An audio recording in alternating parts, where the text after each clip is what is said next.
Vamos lá, meus irmãos, graça e paz. Boa noite mais uma vez. Boa noite. Boa noite, a paz. Boa noite, graças a Deus. Dando início aqui à nossa quarta aula de Teologia Sistemática 1, Bibliologia. Glória a Deus.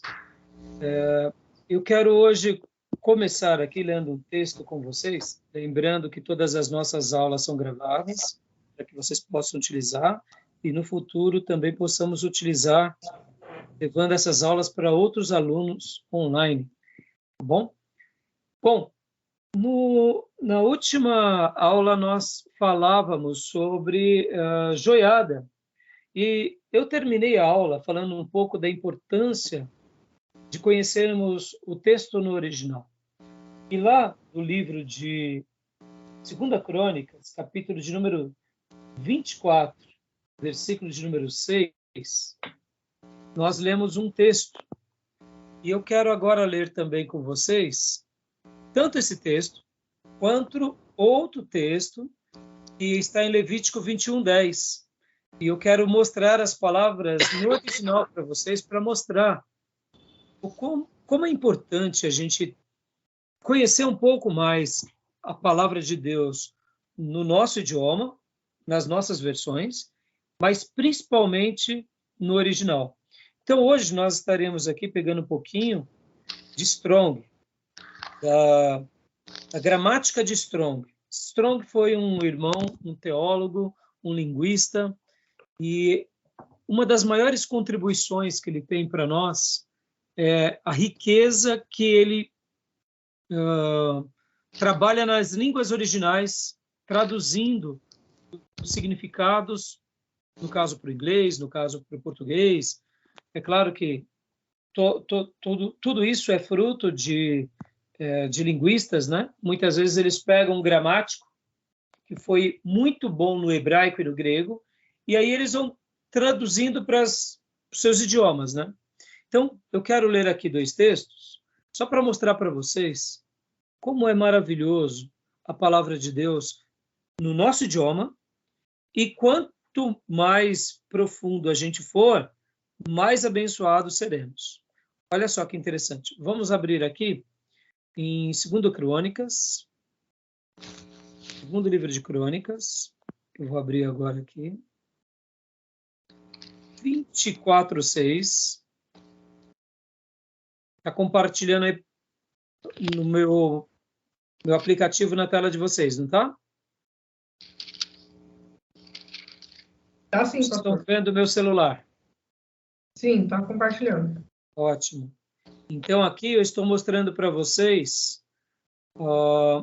nessa versão, que é a Revista Atualizada Interlinear, e nós estaremos agora mergulhando um pouquinho no original. Olha só que lindo.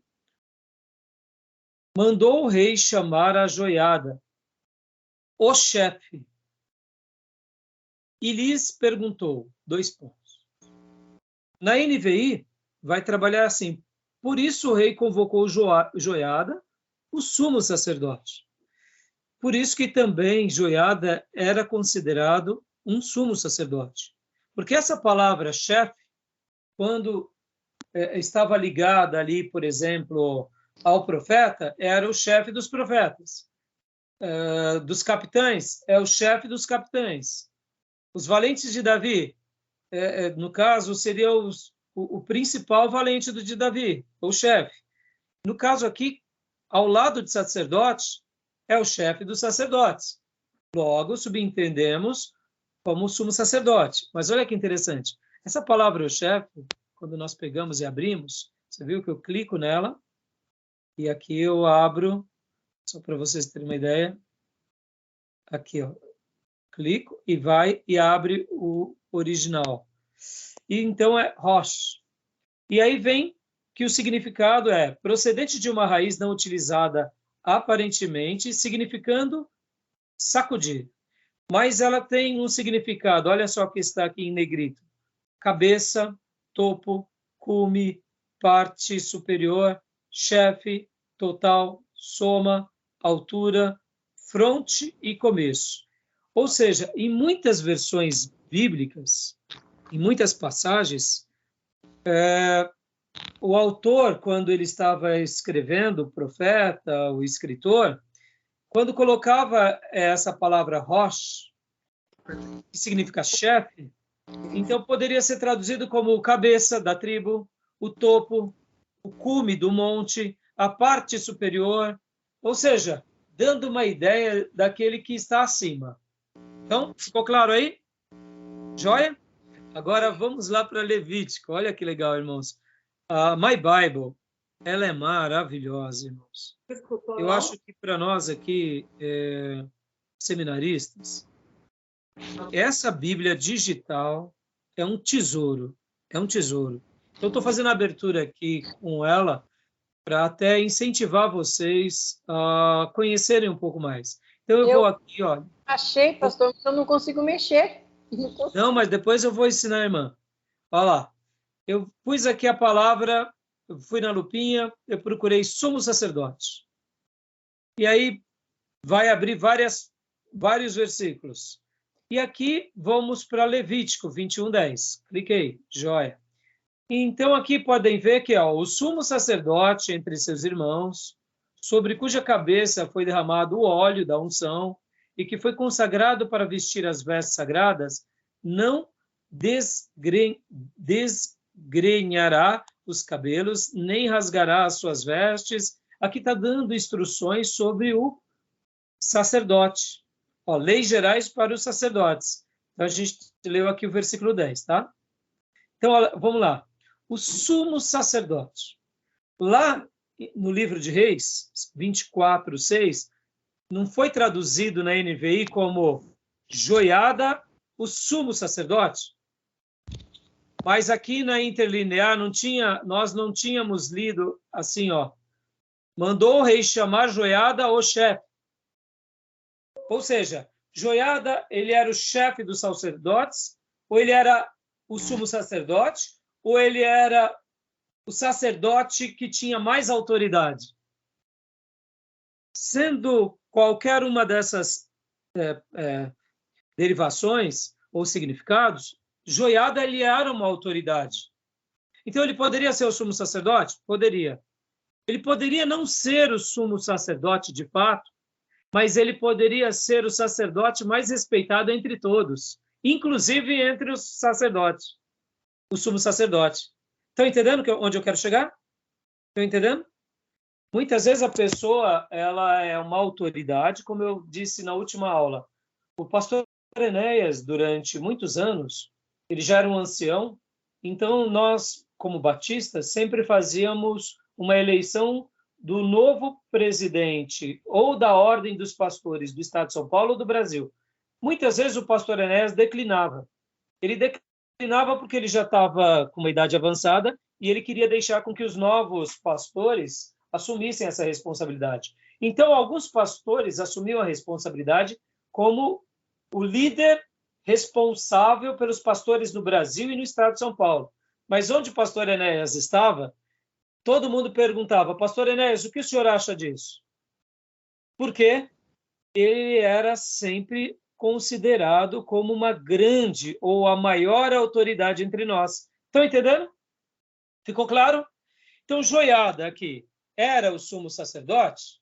Ou ele era, de fato, a maior autoridade entre os sacerdotes, mesmo não sendo o sumo sacerdote? Está entendendo? E por que agora, fazendo uma lição de casa mais profunda, a gente vai ver aqui em Levítico, vamos voltar aqui, Levítico 21:10, o sumo sacerdote. Quando eu clico na palavra sumo, no original aqui, em Levítico 10, olha só que interessante. Abre uma nova palavra para o sumo. Lembra que na interlinear há pouco nós lemos e lá falava Joiada, vírgula, o chefe. Aqui, em Levítico 21:10, é Gadol. Ou seja, a palavra aqui para sumo, pode ver que está em negrito aqui, está grande. Viram? Palavra grande. E aí vai ter um outro significado. Pode ver, ó, grande em magnitude, extensão. Aí, está dando microfonia. Irmão Wesley, você tem que deixar só um celular ou um computador. Eu vou tirar o som aqui rapidinho. Joia, para andar a microfonia. Então, olha só que interessante. Sumo sacerdote, no caso, é Gadol. A pessoa que exercia o sumo sacerdote, ele era um sacerdote, mas ele era até a palavra no original é diferente. No caso, é o grande. Ó, e aí vem as derivações. Grande em magnitude e extensão, em número, em intensidade, alto, o mais velho em idade ou em importância. Coisas grandes, coisas arrogantes, grandeza, e aí vai os significados e os cognatos. Ficou claro para os irmãos que no original existem palavras específicas, que quando a gente pega nas traduções, nem sempre a gente consegue enxergar isso. Por isso, na última, irmã Cleusa, lembra que você falou que os linguistas diziam que 50% a gente perde por não conhecer o original? É isso. É claro que não é 50%, mas ficou claro aqui, irmãos, que Joiada, ele era o sumo sacerdote? Era. Ou ele era a maior autoridade entre os sacerdotes. Poderia não ser o sumo sacerdote. Porque quem era o sumo sacerdote, irmão? O sumo sacerdote era o chefe dos sacerdotes.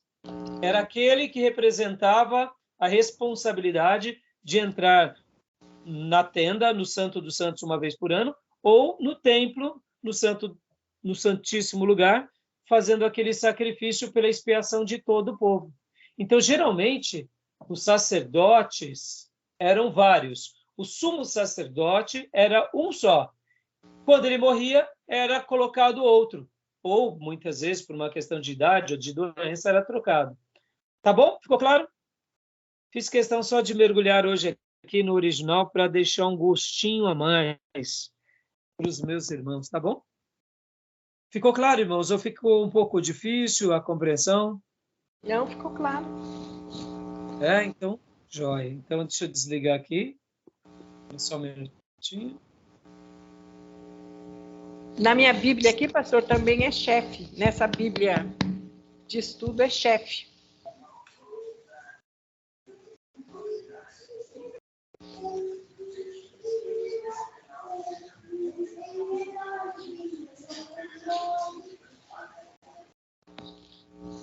Oi, meus irmãos, e agora?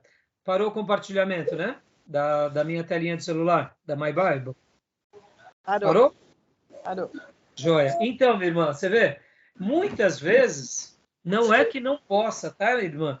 Mas o sumo sacerdote, ele é o chefe? Ele é o chefe. Mas geralmente são palavras específicas. Interessante, né? É. E isso é uma riqueza. Então, fica aqui para que nós saboreemos um pouquinho do que é a língua original, irmãos. A língua original é maravilhosa, irmãos. É maravilhosa. Tá bom? Graça e paz, Wesley. Pastor. Graça e paz, irmã Viviane. Então, joia. Glória a Deus. Então, vamos lá, meus irmãos. Então, nós paramos na semana passada, nós iríamos começar o capítulo 4, né? Terminamos o capítulo 3, o cânon, e vamos agora começar o capítulo 4. Tá joia? Então, antes de começarmos o capítulo 4, eu quero fazer uma leitura, inclusive, de um texto que é do versículo por versículo, que o irmão Tomé me passou, e eu quero ler com vocês agora, que é do Gruden, ou melhor, do Hobbes. Deixa eu só pegar aqui.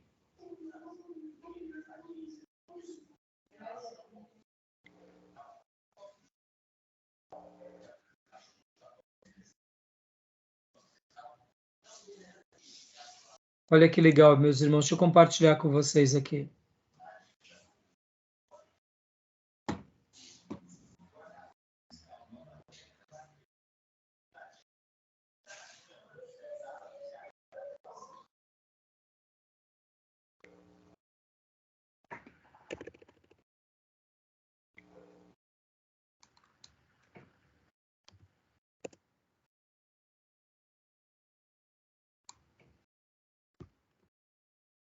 Aproveitem, vejam, irmão, se embaixo vai aparecer aquela tarja preta, porque eu fiz aqui algumas coisas, eu acho que agora vai sumir, vamos ver.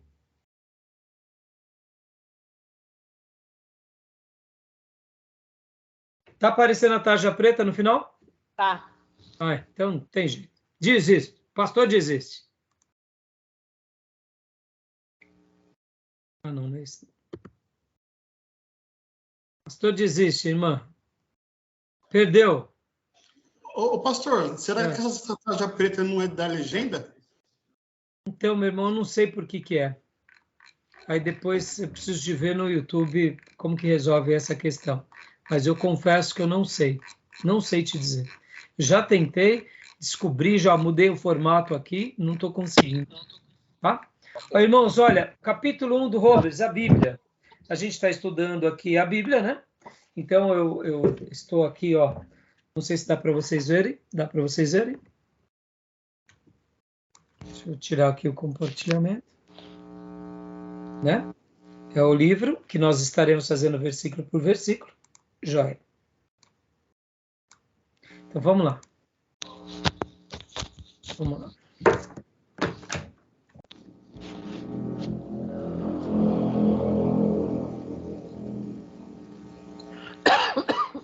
Olha só que lindo, irmãos. Essa frase. Pode ler para nós, Maísa. Se deixar de lado, por favor. Se deixar de lado a Bíblia, os cristãos serão como navios sem leme ou sem bússola. Os crentes precisam ter uma autoridade em matéria de religião. Dá uma pausa aí, Fia. Olha só que fantástico essa frase. O que a Bíblia é para nós, sobretudo?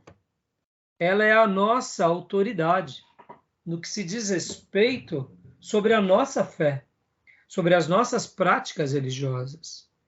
Vocês acreditam nisso, meus irmãos? Alguma dúvida sobre isso? Ela é a nossa maior autoridade. Por causa dela, entendemos que temos uma igreja que está sobre nós. E por causa dela, desenvolvemos os nossos ministérios, proclamamos o Evangelho. Ou seja, a Bíblia para nós é um livro de autoridade. Eu poderia dizer aqui que a Bíblia é a nossa constituinte. É claro que hoje em dia a nossa constituinte no nosso país tem sido desconsiderada por muitos.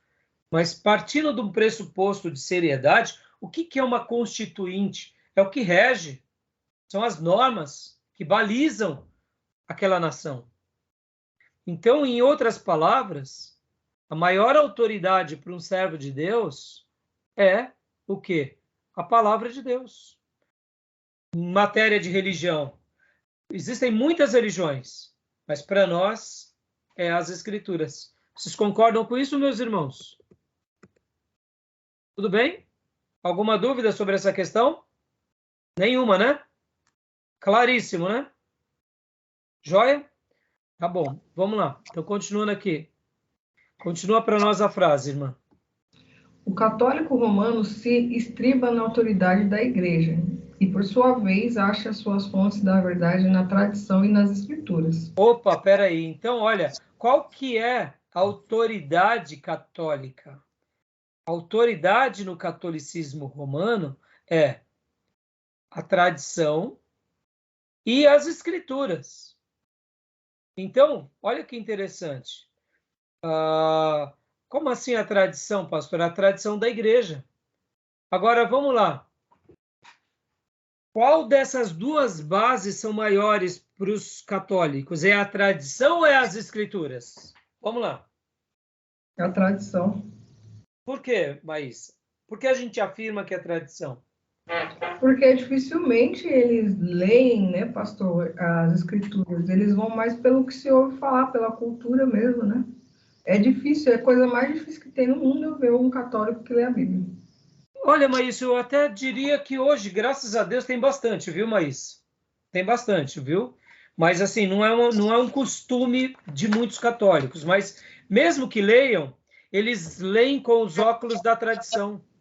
Porque lembram que em 1500, logo no século XVI, 1550 e alguma coisa, eles colocam os livros canônicos como parte do cânon, lembram disso? Os livros apócrifos, ou melhor dizendo, como parte do cânon? Ou seja, eles decidem o que é sagrado e o que não é. Logo, a tradição está acima das escrituras, entenderam? Por exemplo, as escrituras não falam de cultuar a Maria, mas a tradição fala. As escrituras não falam de cultuar aos santos, mas a tradição fala. A tradição não fala da infabilidade papal.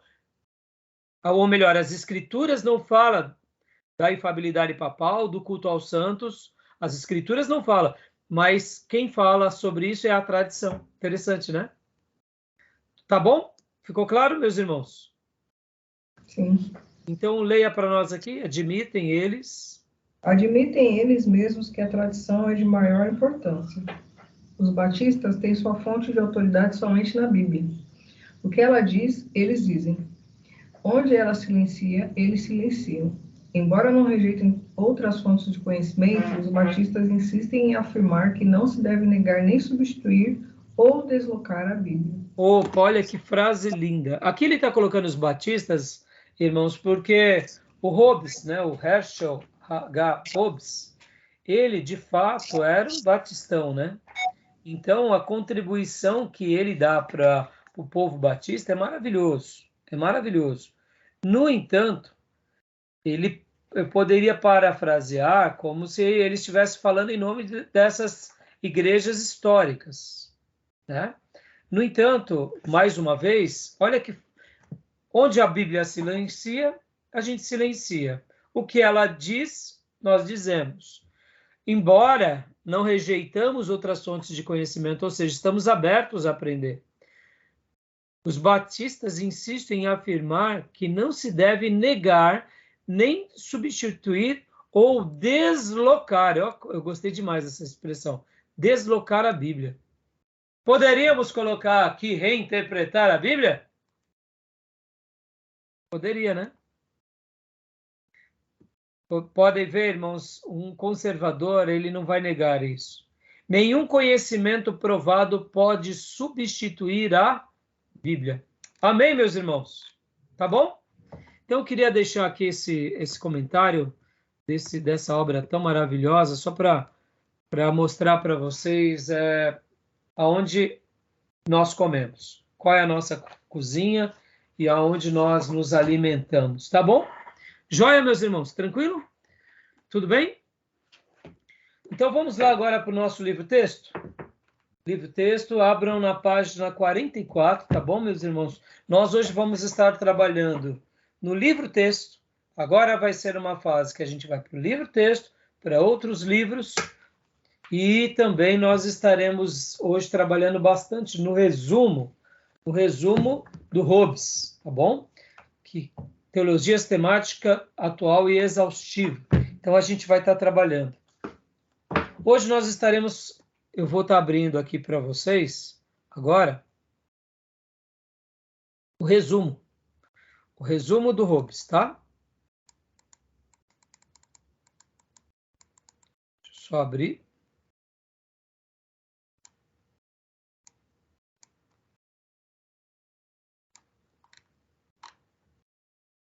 Compartilhar aqui para vocês.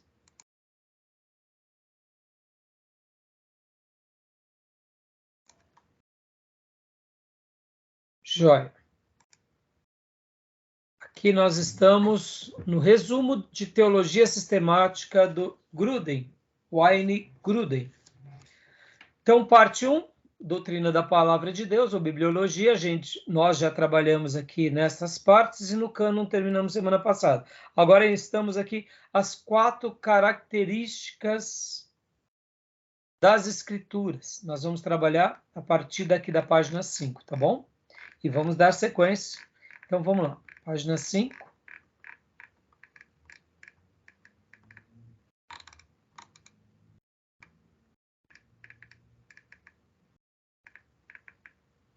Isso. Pode ler para nós, minha querida irmã Maíssa. As 4 características das Escrituras. A primeira delas é a Autoridade. Aí. Os principais ensinos da Bíblia, a seu próprio respeito, podem ser classificados em 4 características, às vezes chamadas atributos. É a autoridade das Escrituras, a clareza das Escrituras. 3, a necessidade das Escrituras. E 4, a suficiência das Escrituras. Vamos dar uma pausa aqui agora, irmãos. Então, a gente vai trabalhar agora, irmãos, nesse capítulo, mostrando sobre essa questão, que para nós as Escrituras, que é a palavra de Deus, ela é o nosso livro de autoridade, por isso que eu fiz questão de ler aqui o Hobbes. Os crentes precisam ter uma autoridade em matéria de religião. Para os católicos, a autoridade é a tradição. Para os protestantes, em especial para os batistas, a autoridade é as Escrituras. E dentro dessas características das Escrituras, nós entendemos que, como o próprio Gruden diz, né, que são ensinos que a própria Bíblia vai mostrar dela própria, que também algumas vezes vai chamar de atributos, né? Então, as autoridades das Escrituras, a clareza dela, a necessidade e a sua suficiência. Tudo bem até aí? Tudo jóia até aí? Alguma pergunta, alguma dúvida? Querem fazer alguma pergunta? Então, eu gostaria agora de ir no livro-texto, no nosso livro-texto, irmãos, na página 4, que a gente vai estar fazendo um paralelo, tá? Um paralelo desse resumo com o livro-texto, tá bom? Então, irmã Cleusa, na página 44, a irmã vai ler aí, vai ter no livro-texto da irmã, a seguinte expressão: todas as palavras nas Escrituras são palavras de Deus. A letra A. A irmã achou? Achei. Joia. A irmã poderia ler para nós, então? Sim. Isso é o que a Bíblia afirma a seu próprio respeito. Há muitas afirmações na Bíblia declarando que todas as palavras das Escrituras são palavras de Deus. Ao mesmo tempo em que são palavras escritas por homens, no Antigo Testamento, isso se vê com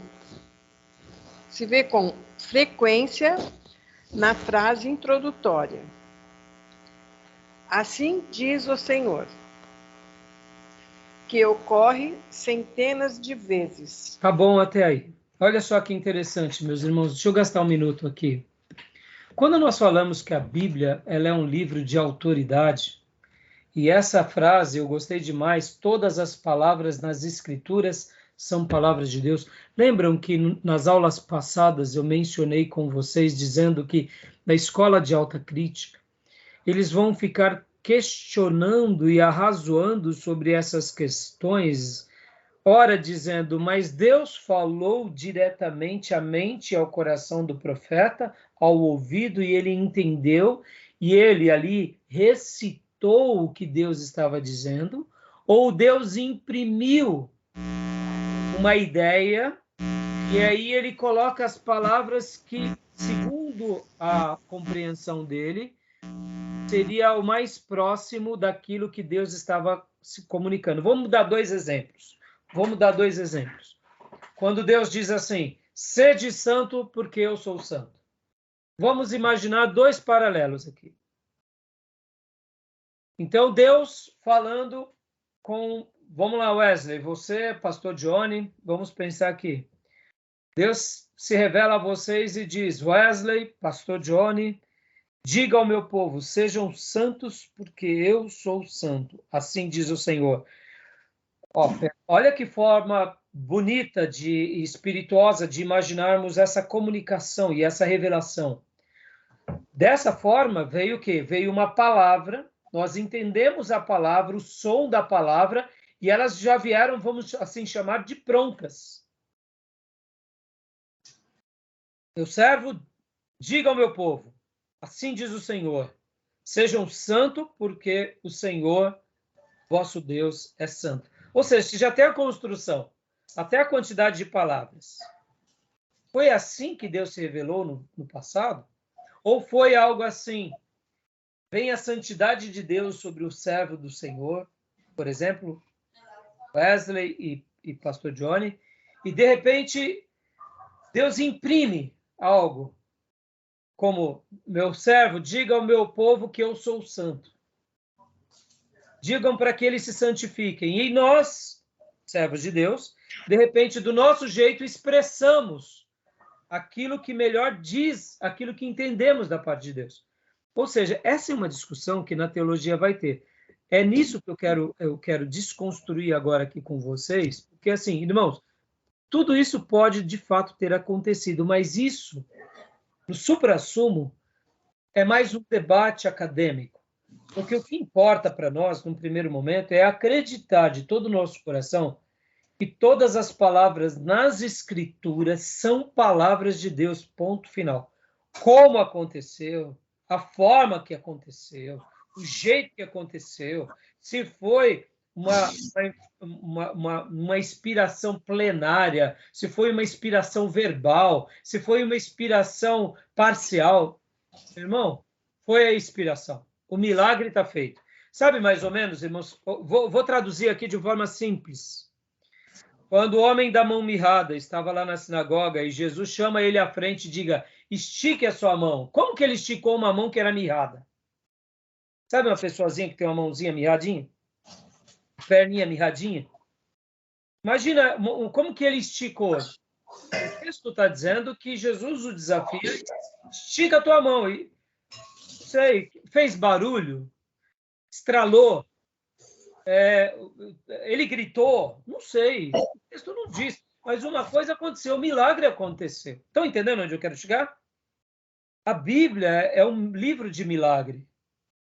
E as palavras que estão nela são palavras que se originam por meio de um milagre. E o milagre se torna ainda maior, por quê? Porque são escritas por pecadores que nem nós. Estão entendendo como isso é grande? Pastor, por que o senhor está sendo tão enfático mais uma vez, irmãos? A gente está estudando a Escritura. E se eu pudesse colocar dentro do coração, da alma de vocês, tudo aquilo que de fato eu acredito, é isso que eu estou tentando fazer, entendeu? Porque hoje, como eu já disse para vocês nas aulas passadas, hoje, a grande batalha que a igreja contemporânea está passando é essa, é reinterpretar a Bíblia. Ou seja, pessoas brilhantes que outrora eram pregadores consagradíssimos, agora são amigos da sociedade, não são mais piedosos como eram. Eu acho que o reino dos céus está perdendo muito. Quem está ganhando com isso é o diabo e as trevas, porque eles estão reinterpretando o que Deus não disse para reinterpretar. Pode ver que aqui nós acabamos de ler, a Maísa leu para nós, palavras do Robes. O que ela diz, eles dizem. Onde ela silencia, eles silenciam. Embora não rejeitem outras fontes de conhecimento, os batistas, e aqui eu abro um parênteses, os presbiterianos, os metodistas, os congregacionais, os históricos e até mesmo muitos anglicanos, insistem em afirmar que não se deve negar nem substituir ou deslocar a Bíblia. O que eu estou fazendo aqui é só colocar ela no lugar dela.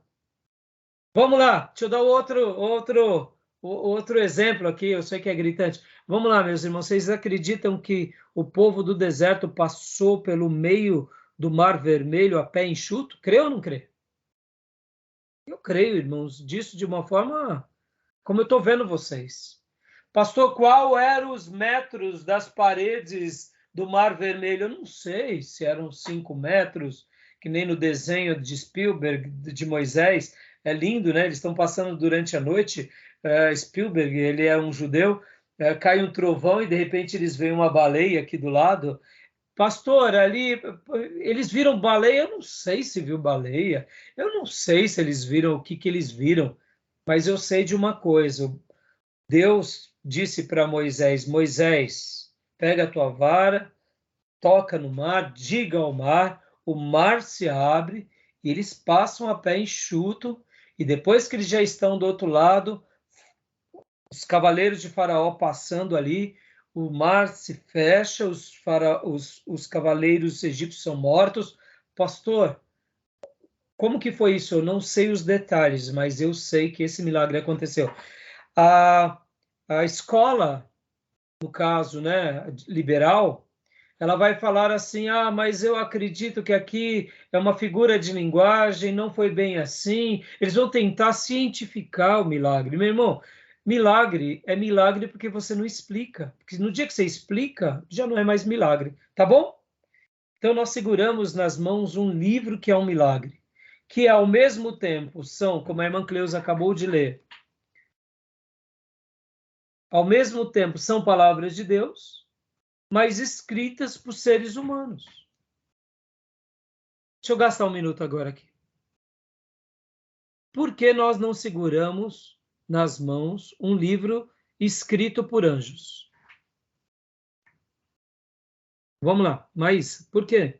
Porque Deus não deu a Bíblia, assim como ele fez lá na visão de João, no Apocalipse, quando o anjo dá para João um livrinho, um rolinho, e fala, coma o rolo, coma o livro. E a Bíblia fala que na boca de João era doce como mel e no ventre era amargo. Até ontem o Felipe Rente pregando falava muito sobre isso, sobre de fato que o Evangelho ele hoje tá muito docinho, e eu lembrava desse texto, porque nos meus dias de novo convertido, o meu pastor, e aqui como é bom poder ser conduzido por um homem de Deus, o pastor Orfeu dizia assim é a caminhada cristã. Deus nos chama, a palavra de Deus ela é doce aos nossos lábios, ela tem doçura, ela tem energia, mas quando ela vem para o nosso estômago, ela amarga. Não no sentido de nos atrapalhar, mas porque o verdadeiro remédio amargo, ele nos cura. Então, ele não é somente algo doce aos lábios e que prejudica o ser, não, ele também é curativo. Ele é doce e amargo, ele tem equilíbrio, ele tem esse efeito. E aqui o amargo é o da responsabilidade, é o do sacrifício, é o do empenho. Então, por que Deus não permitiu com que anjos escrevessem a Bíblia?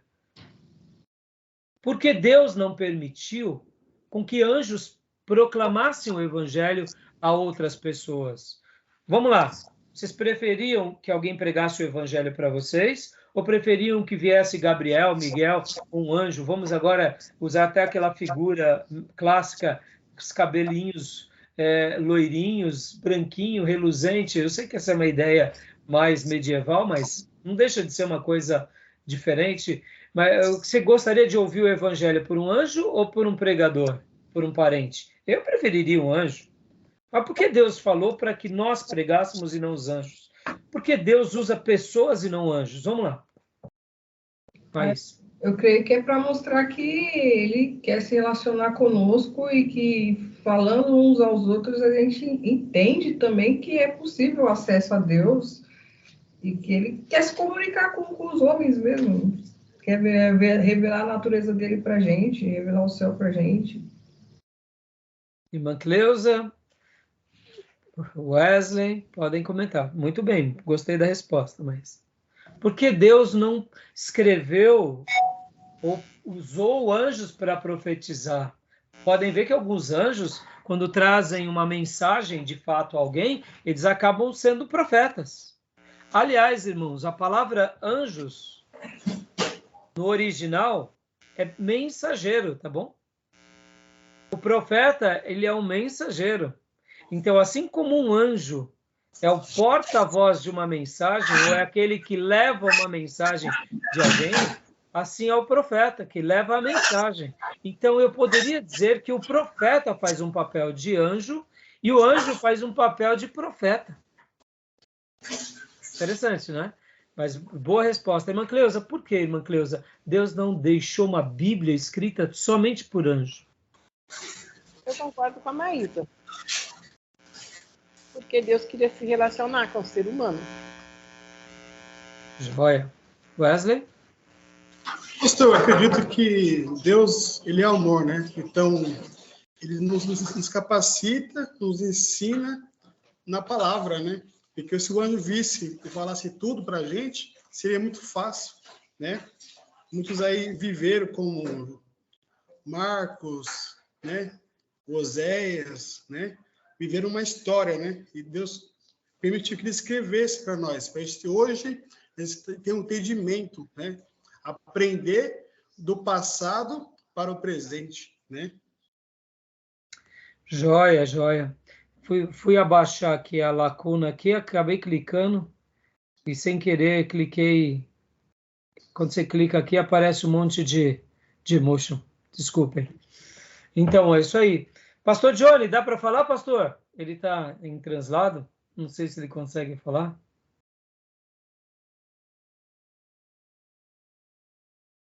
Não sei se... Aqui é o pastor Johnny, né? Esse. Pastor Johnny? Bom. Quem está aqui é a Viviane ou é o pastor Johnny que está com a câmera bloqueada? O pastor Johnny estava, mas ele estava em trânsito. Agora eu não sei quem é que está aqui conosco. Eu acho que continua sendo ele, pastor. Deve ser, né? Tudo bem. Ele deve, não sei se ele consegue estar falando agora, não tem problema. Bom, irmãos, vamos lá. Olha só que interessante. Voltando aqui. Vocês concordam que o milagre acaba sendo até maior quando vem um Moisés da vida, que tentou libertar um hebreu e depois ele acaba assassinando o egípcio? Em outras palavras, ele se tornou um assassino. E aí o próprio faraó, que outrora criou, ele foi criado ali debaixo de todo o auxílio e amparo de faraó, porque ele fazia parte agora da família da filha de faraó, e agora ele passa e vai embora da terra do Egito, vai para o deserto de Midian, e lá no deserto de Midian o Senhor o separa e agora usa ele para ser o canal de Deus entre os homens, ou seja, e ele agora é o libertador dos judeus, e agora ele é o porta-voz e o escritor, um ex-assassino. Vocês concordam que quando, de fato, o que vocês disseram há pouco tem tudo a ver, a Maísa, a irmã Cleusa, Deus se relaciona conosco, Deus quer se relacionar, mas além de se relacionar, ele quer mostrar a glória. Porque Moisés, no momento em que ele sai da situação de fugitivo, assassino, fugitivo, errante, em outras palavras, falido, seus projetos, e ele passa a ser alguém agora, que é um instrumento de Deus para ser a boca de Deus na terra, para ser não só a boca de Deus, mas para ser também aquele que recebe as profecias, aquele que vai levar a palavra de Deus e vai ser ali o arauto, ou aquele que vai comunicar as pragas. Em outras palavras, ele foi o quê? Um instrumento do milagre. Então, na hora que ele é um instrumento do milagre, olha como isso é grande, irmãos. Isso é muito grande. Então, quem ele era? Ele era uma pessoa como mais um da corte do Egito, se torna um assassino, um fugitivo, como eu disse, um falido, e de repente Deus pega esse falido, Deus pega esse quebrado, separa ele, comissiona ele, envia ele, e agora diz, pode libertar o meu povo, ele vai lá, liberta o povo, pode fazer milagres, porque na realidade você só vai ser o meu instrumento para os milagres, e escreve o meu livro, porque agora você vai ser o meu instrumento, aonde você vai registrar as minhas palavras. Percebam que aqui o milagre se torna muito maior. Vocês entendem o porquê a Bíblia é escrita por homens? Para que a glória de Deus seja maior ainda do que se apenas anjos viessem comunicar. Agora, olha que interessante, irmãos. Vocês concordam? Se a Bíblia Sagrada fosse um livro escrito e registrado somente por anjos, nós teríamos dificuldade de segui-la. Porque nós diríamos assim, mas é anjo, né? É anjo. Claro, ele está falando para ser santo, ele é anjo. Se ele fosse carne e osso que nem eu, é assim? Se ele soubesse o que é pecado, se ele soubesse que é tentar, é anjo. Anjo não passa por isso. Quem passou, pecou, virou demônio.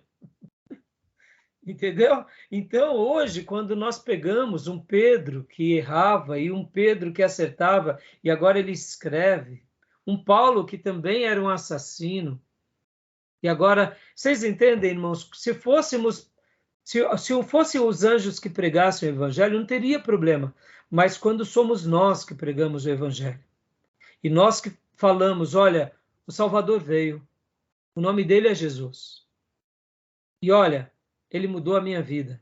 Ah, irmãos, pronto. O anjo poderia dizer assim, eu o reconheço porque ele é rei, ele é excelso, ele é maravilhoso, ele é Deus. Aí nós diríamos para o anjo, tudo bem, anjo, mas você sempre viveu com ele lá no reino, né, celestial. Ele virou homem aqui, mas você está me pedindo para eu seguir ele. Mas aí quando vem Paulo e diz para nós, sejam meus imitadores como eu sou de Cristo, muda tudo ou não muda? Muda. Quando chega um parente e fala assim, olha, vamos perdoar, porque aí o parente conta 10 lições sobre que perdoou e que rompeu obstáculos, a gente diz, vale a pena perdoar. Estão entendendo? Então a Bíblia, ela é o livro de Deus. Ponto. Escrito por homens. Tá bom? Olha como essas frases, irmãos, são poderosas. Estão entendendo? Por isso que nós não temos um livro dos Espíritos. Nós temos o livro do Espírito Santo de Deus. E ele deu esse livro para quem? Ele deu esse livro por meio de servos, de vasos, que proclamaram, que entenderam, que registraram. Amém, meus irmãos? Tudo bem? Joia? Alguma pergunta? Tranquilo? Então a gente vai estar vendo aqui, voltando aqui ao compartilhamento. Vamos lá. Olha lá.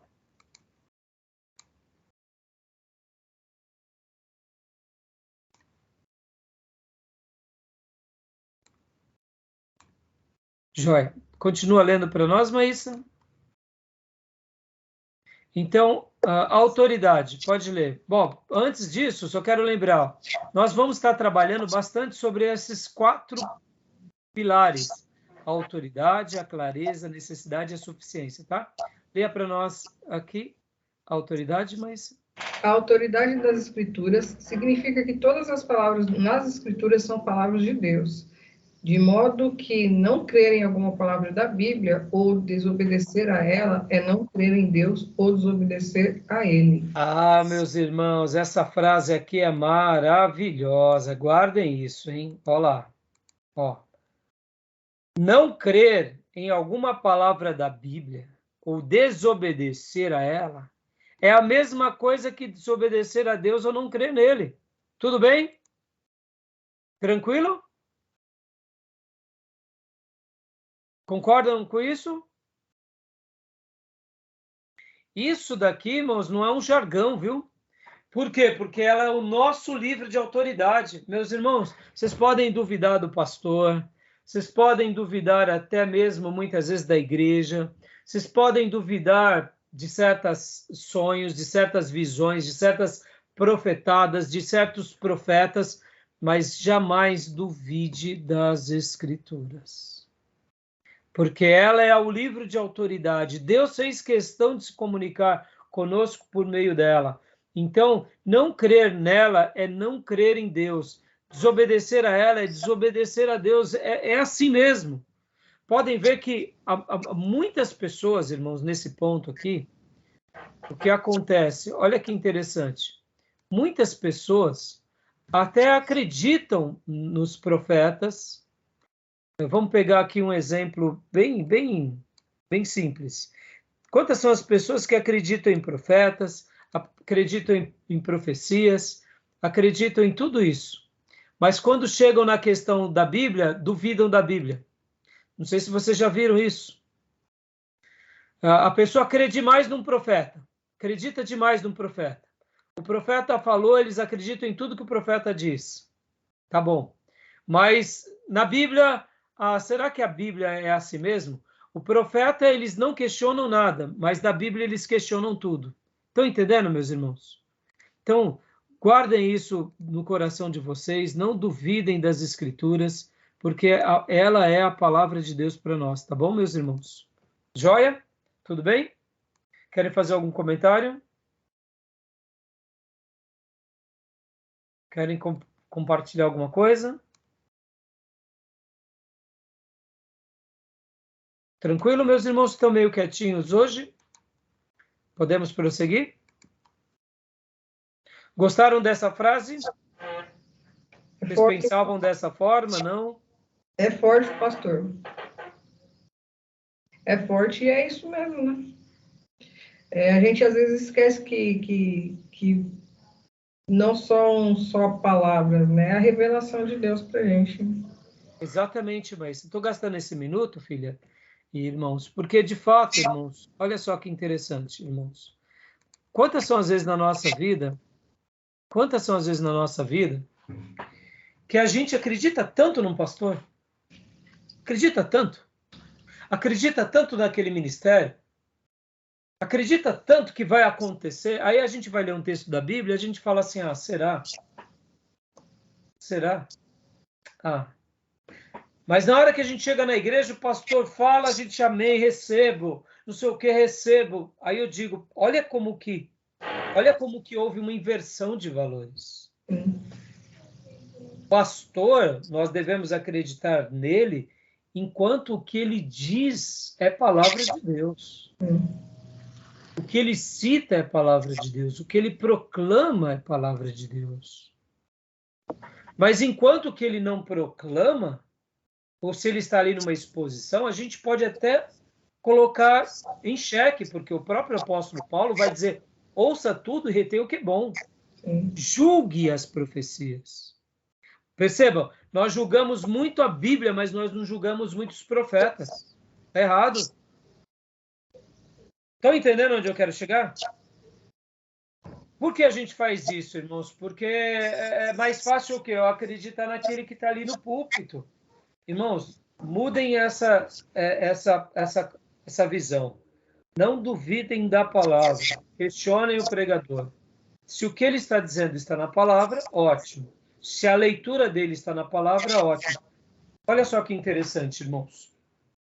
Quando houve aquele episódio de Davi fugindo de Absalão, deixa eu te perguntar, Davi, ele era um homem espiritual ou não? Sim, extremamente. Ele tinha comunhão com o Espírito Santo? Sim, também. Ouvia a voz de Deus? Tinha revelação? Sim. Já tinha um currículo de milagres extraordinário na sua vida? Sim. Mas no momento que ele está fugindo de Absalão, ele faz afirmações sobre o futuro dele? Por exemplo, eu vou voltar para o palácio. Absalão, meu filho, vai cair por terra, ele vai se converter. Ele está meio desviado hoje, mas amanhã ele vai voltar a ser crente, vocês vão ver. Ele faz esse tipo de declaração? Isso era do controle de Davi? O coração de Absalão, ninguém podia questionar, nem o pai dele, a não ser por uma revelação do Espírito Santo. Podem ver que quando Davi está fugindo ali apressadamente com a sua família, com os seus soldados, com a sua guarda oficial, os peletitas e outros ali que estão ali, que faziam parte da comitiva de Davi, a palavra de Deus diz que eles saem chorando. Eles saem chorando. E quando ali vem para eles alguns aliados e diz, olha, Aitofel está com Absalão, ele começa a orar e diz, Senhor, frustra os planos de Aitofel. E enquanto ele vai dialogando ali, depois ele é apedrejado por Simei, e tanta coisa ruim acontece com ele, ele diz no texto sagrado de Samuel, ele fala o seguinte, olha, vamos aguardar, porque quem sabe Deus possa fazer com que a gente retorne. Ele põe dúvida. Mas vem cá, ele não está pondo dúvida na palavra de Deus. Ele está pondo dúvida numa coisa da vida. Ele não sabia o que ia acontecer. Ou seja, Davi não ficava decretando fé estúpida. Davi não era uma pessoa que falava assim, não, porque vai dar certo, que nem os pregadores de hoje. Vai dar tudo certo, está tudo errado na vida do... Vai dar tudo certo. Irmão, quem disse que vai dar tudo certo? Tem vezes que o caminho de Deus na vida daquela pessoa é que dê tudo errado. Que é no meio do erro que Deus vai trazer aquela vida. Assim. Foi assim com Paulo. As coisas para Paulo, depois da conversão dele, só pioraram, não melhoraram. Melhoraram com relação a Deus, a Jesus, mas pioraram com relação à perseguição. Podem ver que ele era aliado dos judeus, se tornou inimigo dos judeus. Então, por que eu estou falando tudo isso, irmãos? Muitas vezes, servos de Deus piedosos, nos momentos das suas encruzilhadas, das suas sinucas de bico, como chamamos, eles não ficam declarando fé estúpida, eles aguardam em Deus. Eles esperam, eles oram. E quando alguém pergunta, como foi o caso de Davi, ele dizia assim, ó, quem sabe Deus nos permita, quem sabe Deus ache graça em mim para que eu volte, quem sabe, pode ser que eu não volte. Por que eu estou falando nisso, irmãos? Quando a gente vê esse texto e essas palavras de Davi, a gente entende que ali, agora, já que o profeta Samuel estava escrevendo, virou revelação. Por que Deus estava mostrando isso para nós? Porque, olha, vai ter momento da nossa vida que a gente não vai ter resposta.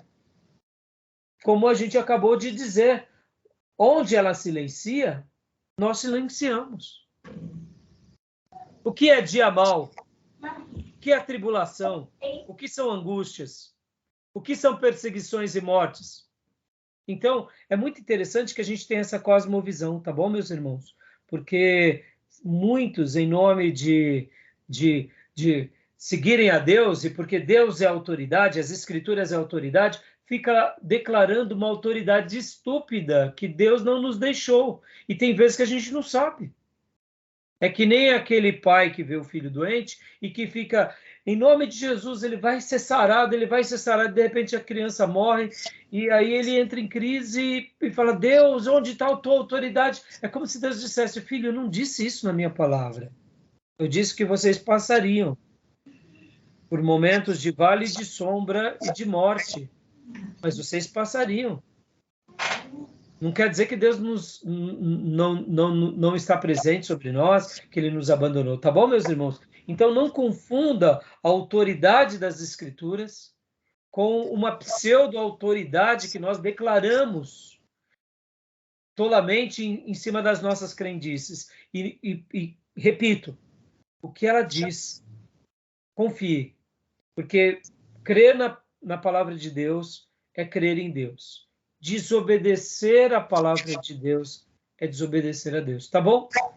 Irmão, é chover no molhado, mas isso vai fazer toda a diferença na nossa vida, tá? Joia? Tudo bem, meus irmãos?